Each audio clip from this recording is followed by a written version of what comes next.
Hey everyone, Tim from One Life here. So we get asked this question a lot. Does people feel that stretching is the best way to improve range of motion or flexibility, mobility, and prevent injury?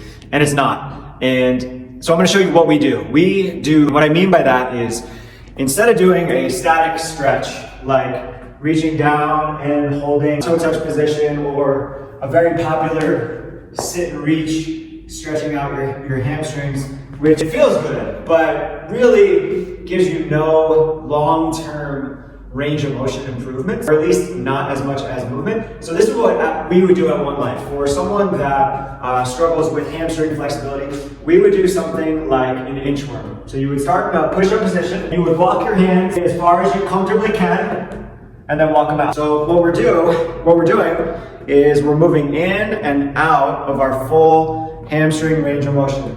Okay? So we're gonna get hamstrings are the muscle in the back. So we're gonna do a sumo inchworm. So again, push-up position. The key is to keep my legs locked up. I stretch all on the back side of my body. If you can't walk your hands all the way to your feet, that's okay. You just go to your comfortable end range. So that's gonna loosen up my hamstrings and the back side of my body.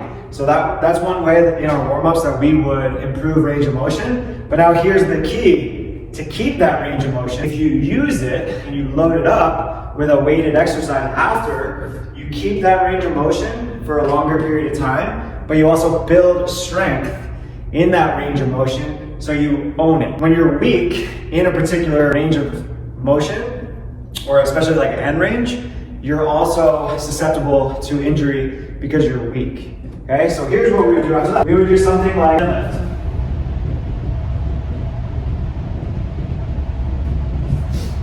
That's gonna create strength, that's gonna keep the gains in flexibility that we just acquired from our movement. So again, we like to say we open it up with something like the sumo inchworm, and then we load it up with something like a Romanian deadlift, and that helps us increase flexibility and mobility, but also be strong in those positions. Hope that helps.